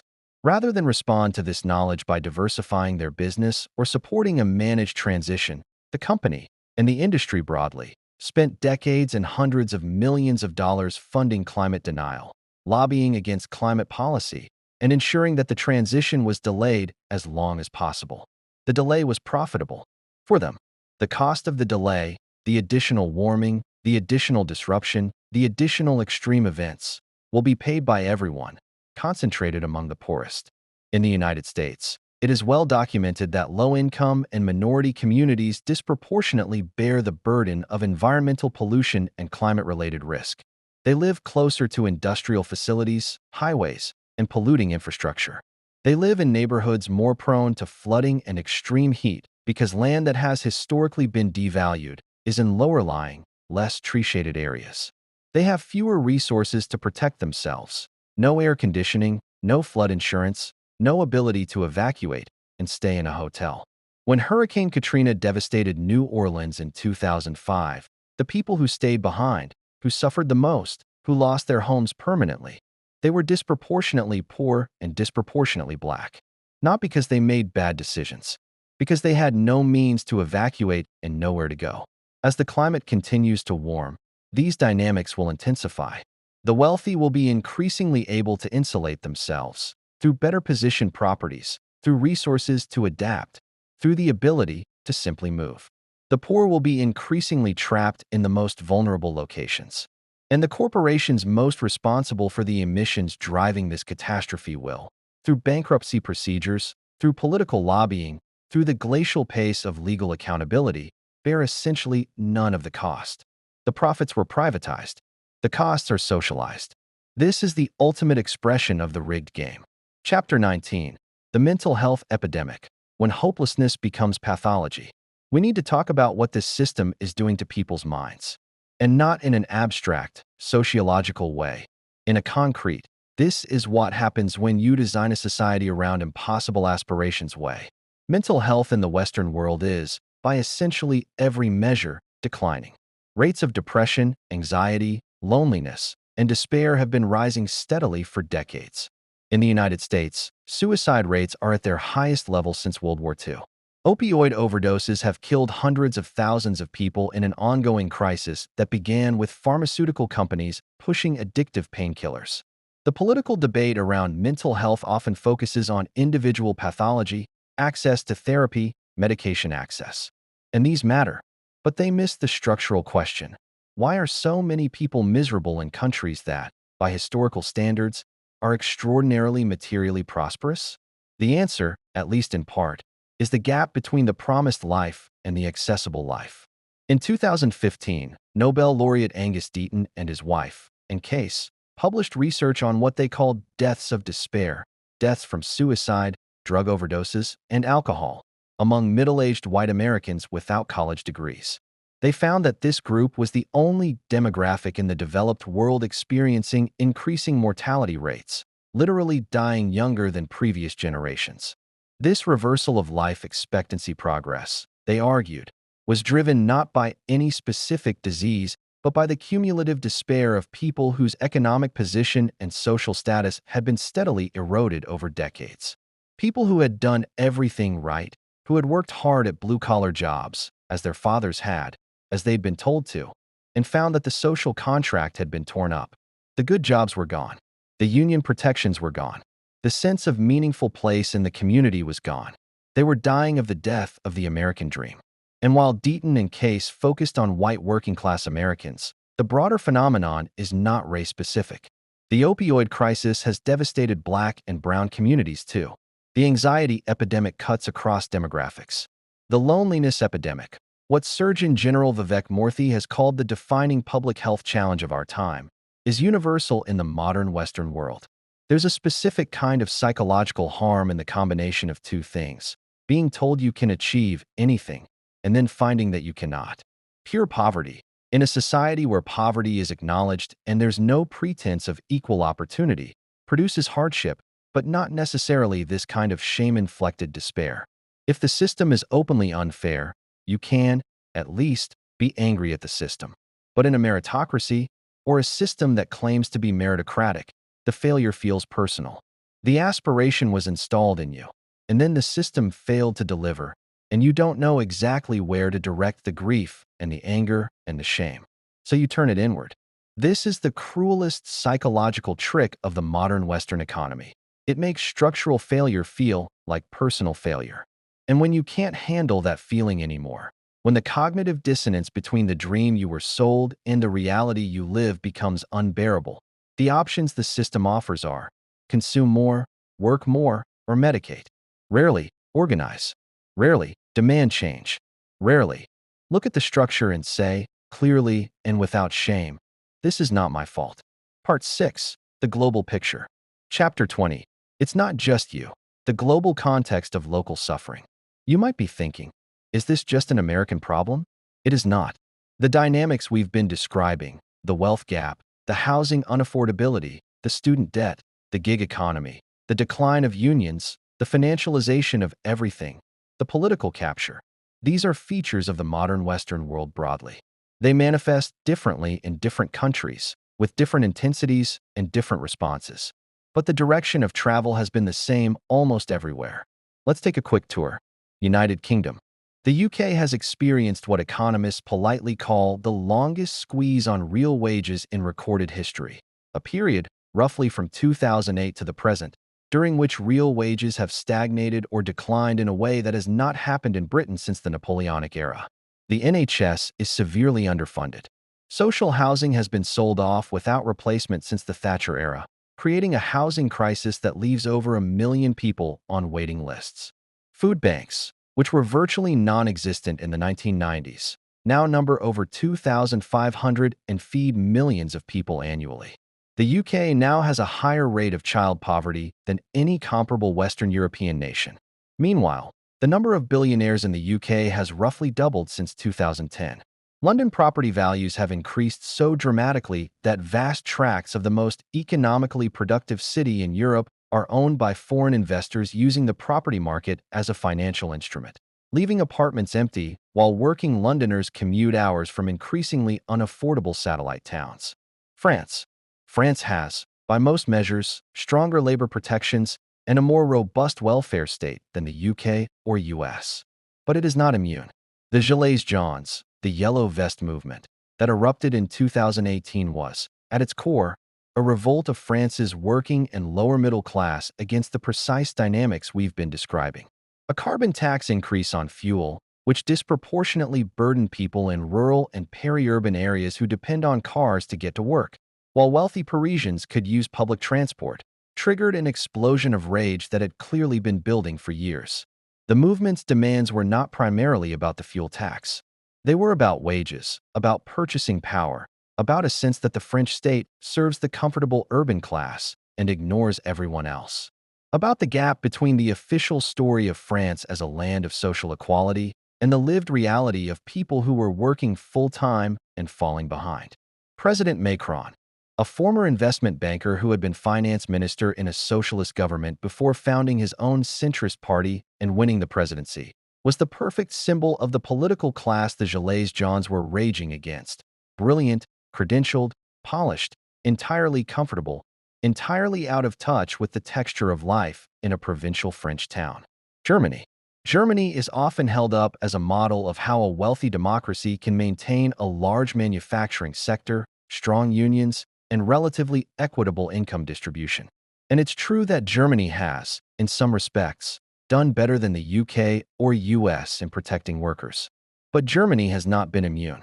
In recent years, the share of workers in precarious, low-wage, or mini-job employment has grown. Housing costs in major German cities have exploded in ways that are pricing out the young and the working class. The political upheaval on both the left and the right, including the rise of the AfD, reflects, in part, the discontent of people who feel left behind. Australia, Canada, New Zealand. These countries face, in slightly different forms, the same housing crisis. In Sydney, Melbourne, Toronto, Vancouver, Auckland, the same pattern. Housing that has become an investment vehicle for the already wealthy, priced out of reach for the young and the working class, with political systems dominated by homeowning voters who have little incentive to fix it. Australia has recently seen some of the most extreme housing unaffordability in the world, with median home prices in Sydney exceeding 11 times median income. A generation of Australians has been told that if they work hard and save, they can own a home. That promise is now, for many, functionally impossible. The political consequences of this broad, multi-country failure of the Western economic model are now visible everywhere. The Brexit vote in the UK, the rise of Donald Trump in the US, the Gilets jaunes in France, the growth of anti-establishment parties across Europe, both left and right. There is a long, complex debate about the relative roles of economic anxiety versus cultural grievance in these political upheavals. The honest answer is probably that they reinforce each other. Economic insecurity makes people more susceptible to cultural anxieties, and demagogues who understand this cynically exploit cultural grievance to channel economic anger in ways that don't threaten their own interests. But the underlying economic reality, the sense, broadly shared across the Western world among people who are not wealthy, that the system is not working for them, that the future is worse than the past, that the promise has been broken, is real. It is documented, and it is growing. Part 7. The Counterarguments. Chapter 21. Playing Devil's Advocate. What the other side says. We've built a case, and it's a strong case, backed by data. But I want to do something that a lot of content in this space doesn't do. I want to take the counterarguments seriously, because some of them have real merit. And understanding where the critique is strongest and where it weakens helps you think about this more clearly. Counterargument 1. Global poverty has actually declined dramatically. This is true. The percentage of the world's population living in extreme poverty has fallen dramatically over the past 50 years, primarily due to economic growth in China, India, and parts of Africa. By this measure, globalization and the market economy have done real good. This is a genuine achievement, and should not be dismissed. But it has very limited relevance to the situation of working people in Western nations. The fact that someone in rural Bangladesh is better off than their parents doesn't mean that a worker in Ohio should accept stagnant wages and unaffordable health care. These are different conversations. The conflation of them is often deliberate. It's used to make the domestic critique seem ungrateful or naive. Counterargument 2. Life is objectively better in many material ways. Also largely true. The average person today in a Western country has access to technology, medical knowledge, food variety, and safety from violence that would have seemed miraculous to people in 1950. A smartphone contains more computing power than NASA had when they landed on the moon. But again, material progress in absolute terms doesn't make structural inequality irrelevant. The feeling of being left behind, of falling further behind one's own potential and one's society's promise, is a legitimate grievance even if the absolute floor has risen. And the specific goods that matter most for human flourishing, secure housing, time with family, health care, a sense of economic security and purpose, have become more scarce, not more abundant, for the working majority. Counterargument 3. People are freer than ever, more choices, more autonomy. In some senses, true.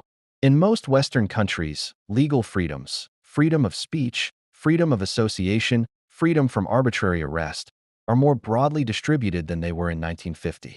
Social freedoms, to choose your partner, your gender expression, your religion, or lack thereof, have expanded dramatically. These are genuine goods and should not be minimized. But economic freedom, the freedom to do what you actually want with your one life, not to be constrained by debt and precarity and inability to bear risk, has declined for many. A person working 3 jobs to pay rent in an expensive city is not experiencing freedom in any meaningful sense, regardless of their legal rights. Counterargument 4. The market is more efficient than government alternatives. There is genuine economic truth in this claim in some domains. Markets do efficiently aggregate dispersed information. Market competition can drive innovation and efficiency in ways that centrally planned economies failed to achieve. But the claim has been wildly overextended. Markets are efficient mechanisms for allocating private goods in competitive markets. They are not efficient in domains with significant public goods characteristics, externalities, or natural monopolies. Healthcare, education, housing in supply-constrained cities, and broadband internet are examples of domains where unregulated markets produce consistently bad outcomes that have been well documented. The claim that markets work has been extrapolated from a real truth to a policy prescription that the evidence does not support. The point is not that capitalism is simply evil and must be destroyed. The point is far more precise. The specific form of capitalism that has been practiced in Western countries since the 1980s, the specific policy choices around taxation, regulation, labor law, financial regulation, housing, education, and healthcare, has produced outcomes that are systemically bad for the majority and systemically good for a small minority. Different policy choices, already demonstrated by countries that have made them, can produce better outcomes while retaining the genuine benefits of market systems. This is not radicalism. It is the observation, backed by overwhelming evidence, that the version of capitalism we're currently practicing is not the only possible version. And it's one of the worst performing ones for the majority of citizens. Chapter 22. The places doing it differently. Here's the thing that there's no alternative crowd doesn't want you to see. Alternatives exist. They're working. Right now. In countries you can actually visit and see with your own eyes. The Nordic countries, Denmark, Norway, Sweden, Finland, consistently rank at or near the top of virtually every measure of human well-being. Happiness, health, education, social mobility, trust in institutions, work-life balance. They are not perfect, and they face challenges, but they demonstrate clearly that a different set of policy choices produces measurably better outcomes for ordinary people. What do they do differently?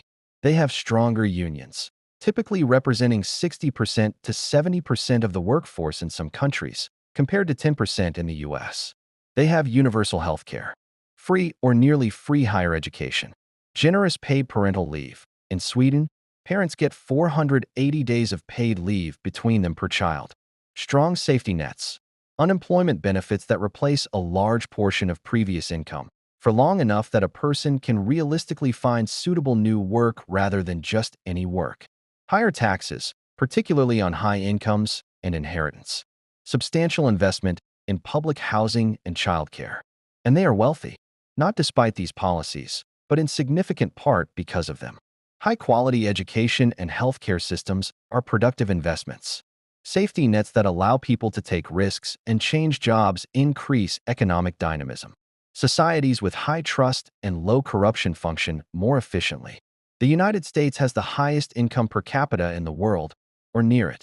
Yet by almost every measure of social outcomes, life expectancy, infant mortality, child poverty, social mobility, happiness, it ranks significantly below much of Western Europe, which has lower average incomes. The money is there. The question is where it goes. In Denmark, it goes to ensuring that every child gets a quality education, that every person has health care, that no one falls completely through the cracks, and that the social fabric is maintained. In the United States, it goes to the top, to stock buybacks, to executive compensation, to returns on capital, to military spending, to a healthcare industry that consumes twice as many resources as European systems while producing worse outcomes. This is a choice, made by specific people through specific policies over specific decades. It can be made differently. The fact that it hasn't been made differently tells you something very important about who has the power to make those choices. Part 8. The Path Forward and the Walls in the Way. Chapter 23. What would actually help, and why it won't happen easily. So what do? Let me be direct about something first. I'm not going to give you a self-help answer to a structural problem. I'm not going to tell you to invest in yourself, build your personal brand, or cultivate a millionaire mindset. Those answers, in the context of everything we've just discussed, are an insult to your intelligence. But I'm also not going to pretend that structural change is simple, fast, or guaranteed. The forces arrayed against it are powerful, entrenched, and have been winning for 50 years. What follows is an honest account of what the evidence suggests would actually help ordinary people, alongside an honest account of the obstacles. Housing, build more, restrict less, tax speculation. The housing crisis is not inevitable. It is the direct result of artificial restriction of supply and the transformation of homes from shelters into financial instruments.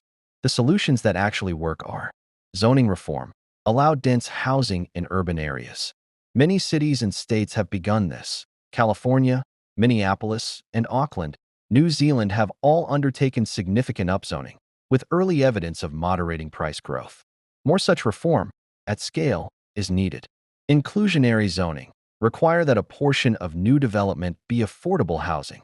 Taxation of land value rather than structures, a land value tax, taxing the underlying land rather than what's built on it, discourages speculation and hoarding of undeveloped urban land, encouraging development.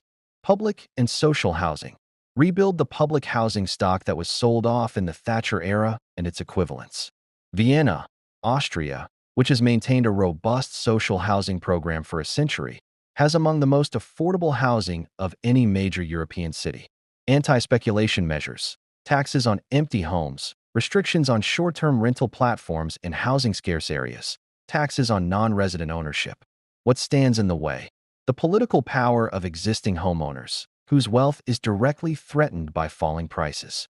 The political power of real estate developers and investors who benefit from scarcity.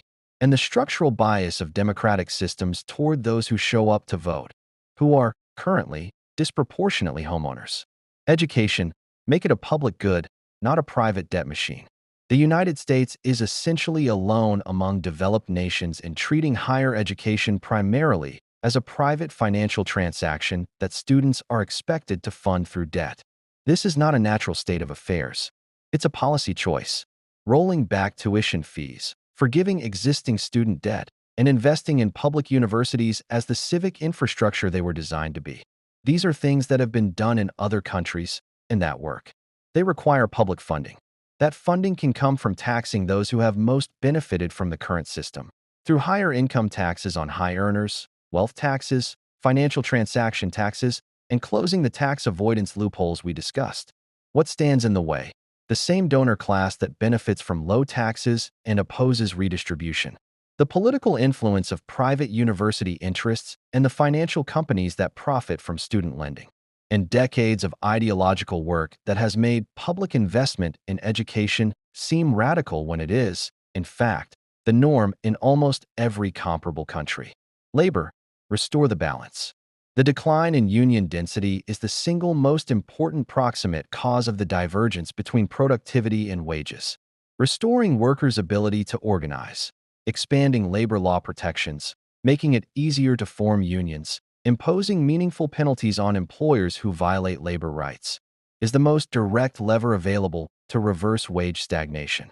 Higher minimum wages help, particularly as a floor. They are less important than the structural question of bargaining power, but they matter.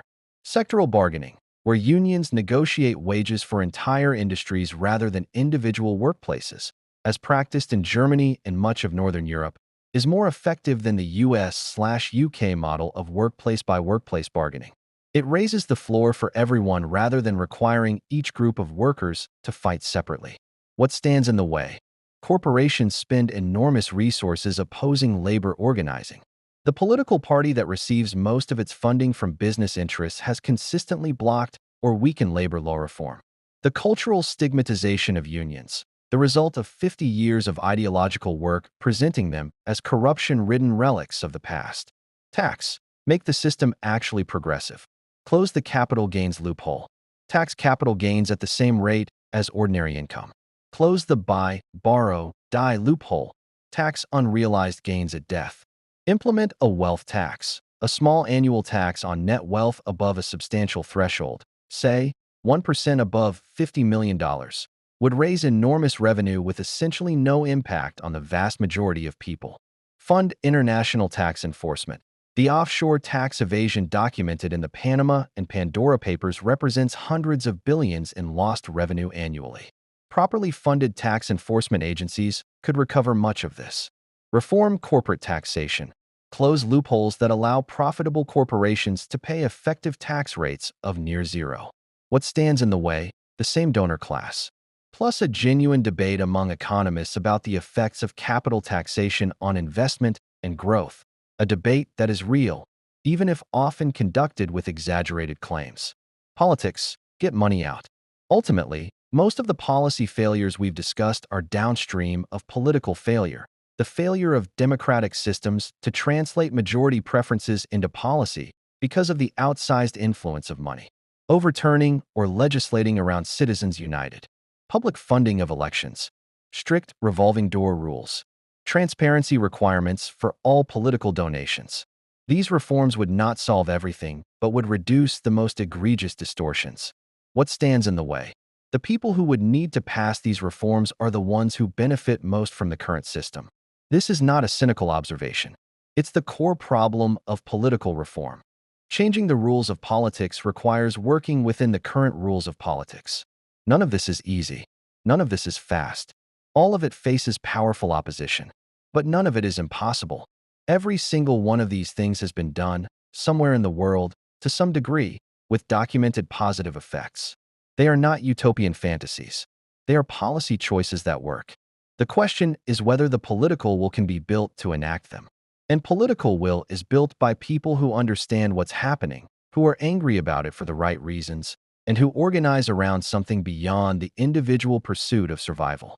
Chapter 24. What you can do that actually matters. I want to be very careful here, because there is a version of this section that would be dishonest, that would give you a personal action list that is essentially a set of individual adaptations to a structural problem, leaving the structural problem untouched.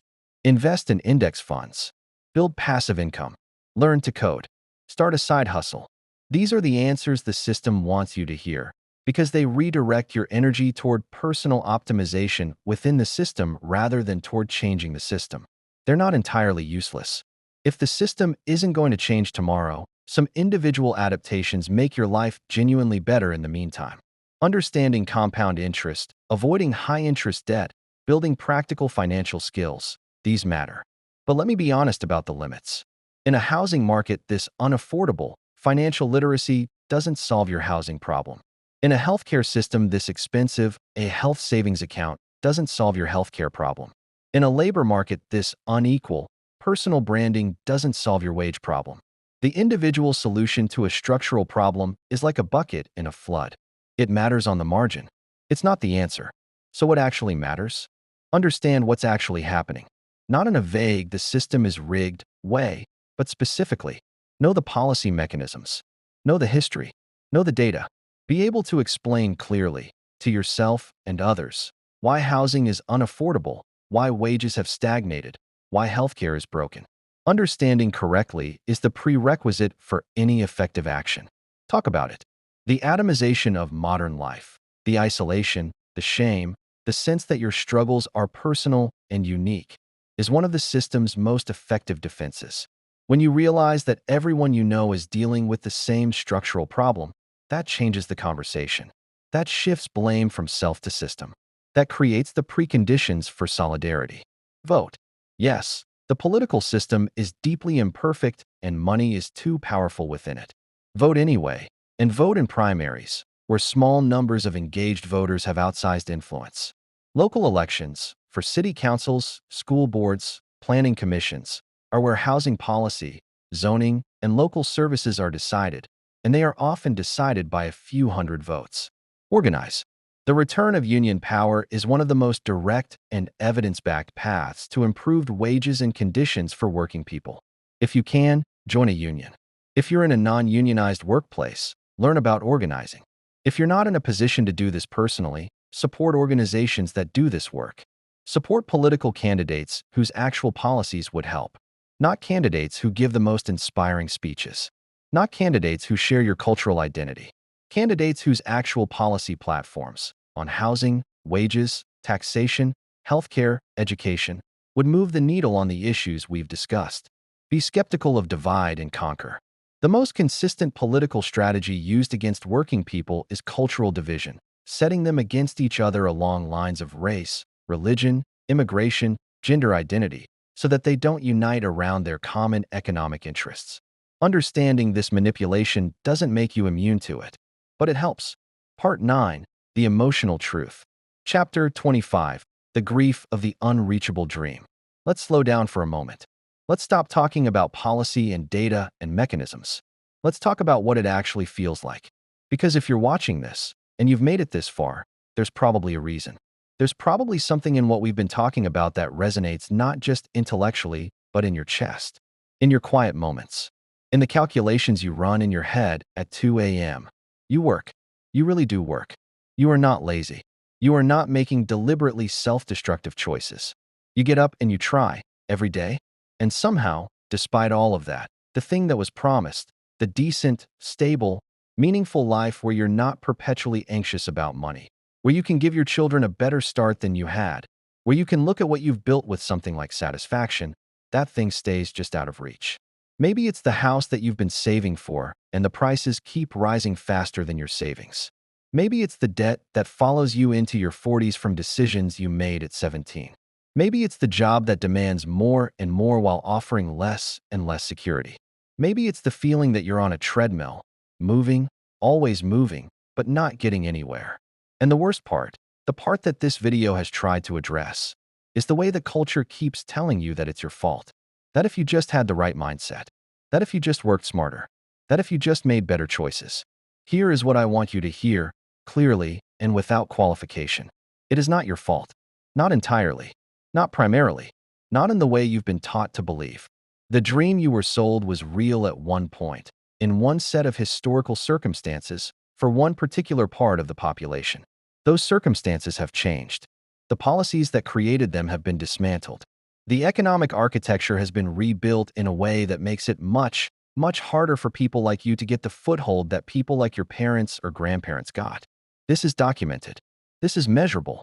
This is the conclusion of the best economists, historians, and social scientists who have studied this question. You are not failing to live the dream. You are living in a period when the dream has been made structurally inaccessible for most people, while a small number at the top accumulate wealth beyond any historical precedent. Understanding this will not pay your bills. It will not fix your housing situation or your student debt or your healthcare costs. But it might, and I think this matters, allow you to stop hating yourself for something that isn't your fault. It might redirect your energy from shame to something more productive, clarity about what's wrong, and perhaps some anger at the right targets. Chapter 26: Anger as Information and What to Do with It. Anger is not a moral failing. Anger is information.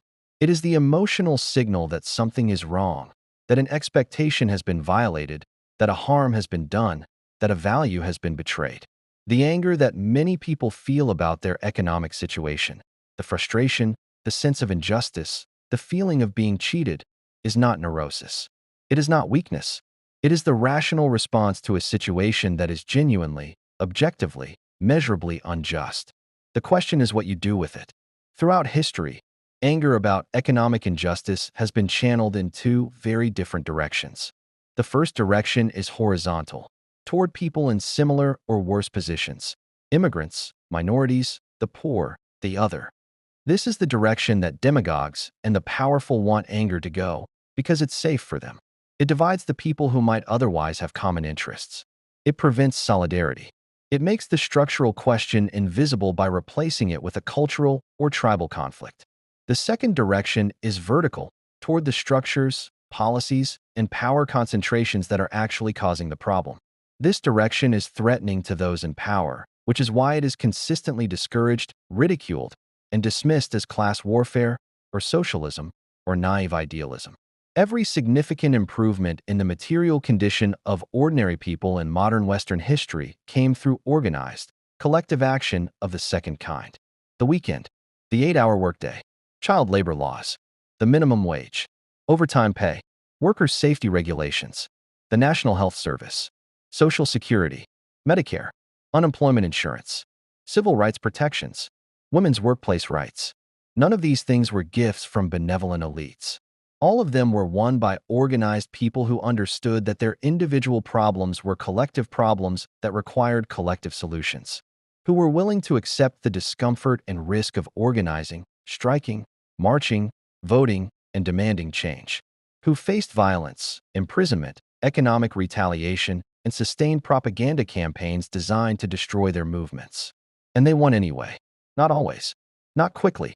Not without terrible cost. But they won. The gains of the post-war decades, the period when the dream was most real, were not the product of natural economic forces. They were the product of powerful movements that forced structural change. Those movements were then systematically weakened, and the gains were systematically rolled back. The path to recovery is the same path that made the gains in the first place. Understand the problem, build solidarity across divides, organize collectively, and apply sustained political pressure for structural change. This is not a romance. It is not a guarantee. It is hard and slow and uncertain. But it is the thing that has actually worked when it has worked. Part 10, The Final Reckoning. Chapter 27, The System's Last Defense, Why They Need You to Feel Alone. Here is the final thing they don't want you to understand.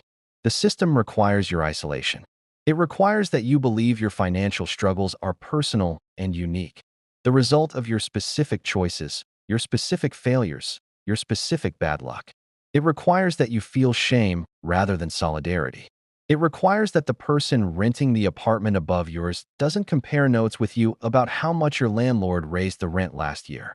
It requires that your coworker doesn't know what you make, because if they did, they might realize they're being underpaid relative to their value. It requires that the Uber driver never talks to the other Uber drivers about what the platform is actually paying them. It requires that you're too exhausted from working to have the mental or physical energy to organize, to vote consistently, to engage with the political systems that shape your life. Isolation is the system's most powerful defense, and the tools of isolation have never been more sophisticated. The shift from defined workplaces to remote and gig work has, among its many effects, reduced the organic social connection between workers that historically enabled organizing. You can't form a union at your kitchen table with people you've never met. The design of modern urban and suburban space, car-dependent, lacking public spaces, atomized, reduces the casual social contact through which community bonds form and political consciousness develops. The algorithm-driven media environment, as we've discussed, rewards outrage and tribalism over analysis and solidarity. It makes you angry at the wrong people and confused about the actual mechanisms of your situation.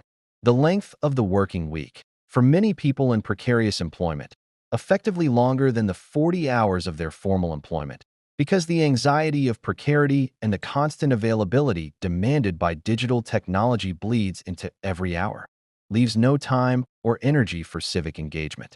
All of this serves a very specific function, keeping you on the treadmill, keeping you isolated, keeping you blaming yourself, keeping you too tired to build the solidarity that would threaten the system's beneficiaries.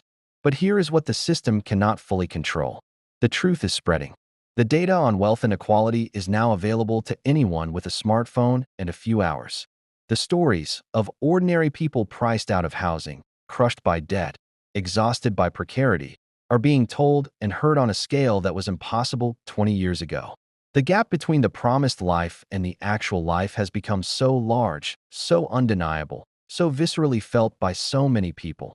Millennials, Gen Z, working-class people of all ages, people who did everything right by any reasonable standard and still can't catch up, that the old explanations are losing their power.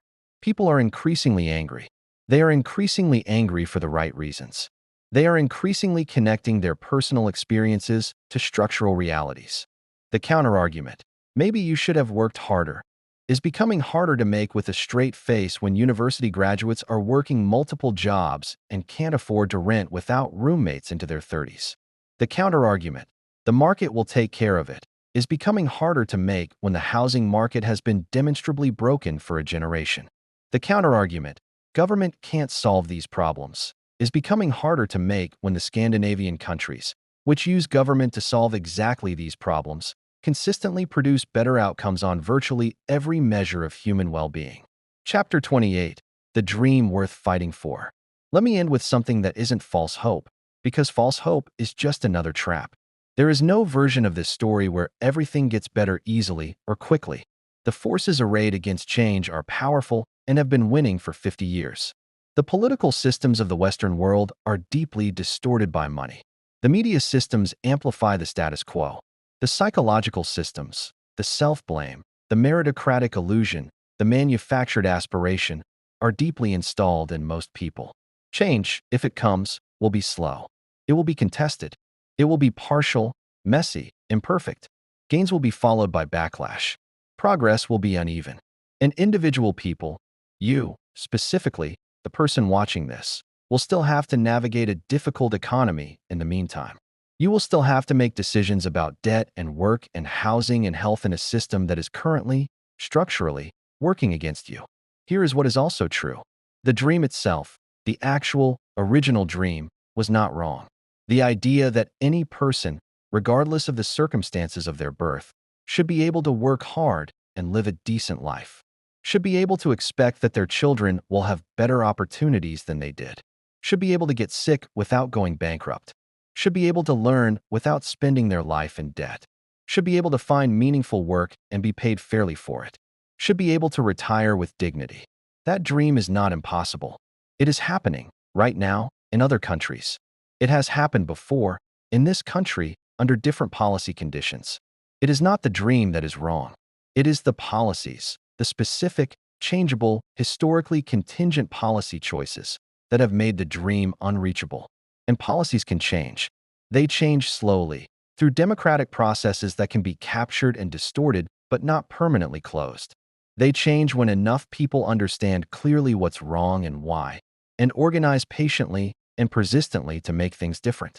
They change when the people who are being crushed by the current system stop blaming themselves, stop fighting each other, and start fighting for something better. The alarm is going to go off tomorrow morning, and you're going to get up and go to work and pay your bills and navigate your life in the world as it is. Do that. You have to. But while you're doing it, try to carry this with you. You are not failing a fair game. You are playing a rigged game. And that is different, because rigged games can be unrigged. Not by individual genius or grit, but by collective demand for different rules. The people who rigged it know this. That's why they work so hard to make sure you never get there. That's why they want you exhausted, isolated, ashamed, and angry at your neighbor instead of the system. Don't give them that. Understand what's happening. Talk to people. Build something small, then bigger.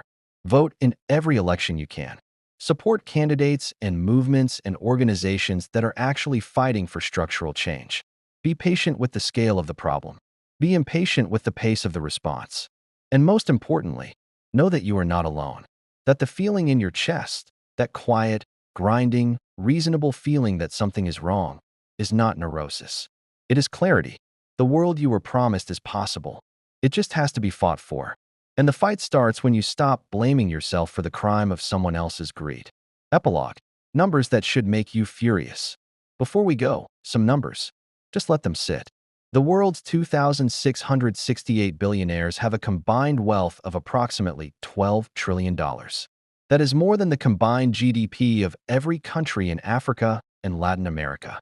In 2022, American CEOs made, on average, 344 times what their median worker made. The United States has the highest rate of child poverty among peer nations. Blackstone, the world's largest private equity firm, owns more than 80,000 homes in the United States. It is not a landlord. It is a financial instrument wearing a landlord's face. Between 2009 and 2022, the Federal Reserve's quantitative easing programs injected roughly $9 trillion into financial markets. The people who owned financial assets benefited. The people who didn't, which is to say most people, did not. The 5 richest Americans have more wealth than the bottom 50% of Americans combined. About 165 million people. 5 people. 165 million people. A minimum wage worker in 1968 earned enough, in real terms adjusted for productivity growth, that if the minimum wage had kept pace with the economy's growth since then, it would be approximately $24 an hour today. It is $7.25. The average American CEO to worker pay ratio in 1965, 21 to 1. In 1989, 61 to 1. In 2000, 376 to 1. In 2022, 344 to 1. The United States has the lowest social mobility of any wealthy Western democracy, less than Canada, less than Germany, less than every Nordic country. The land of opportunity is the least likely place in the developed world for a poor child to grow up to be a rich adult. 1 in 3 Americans have no retirement savings at all. 0. Medical debt affects over 100 million Americans. It is the leading cause of personal bankruptcy. Since 1980, the share of U.S. national income going to the top 1% has nearly doubled. The share going to the bottom 50% has nearly halved. These are not acts of God. They are not natural phenomena. They are outcomes of specific policy choices made by specific people, serving specific interests. They can be different.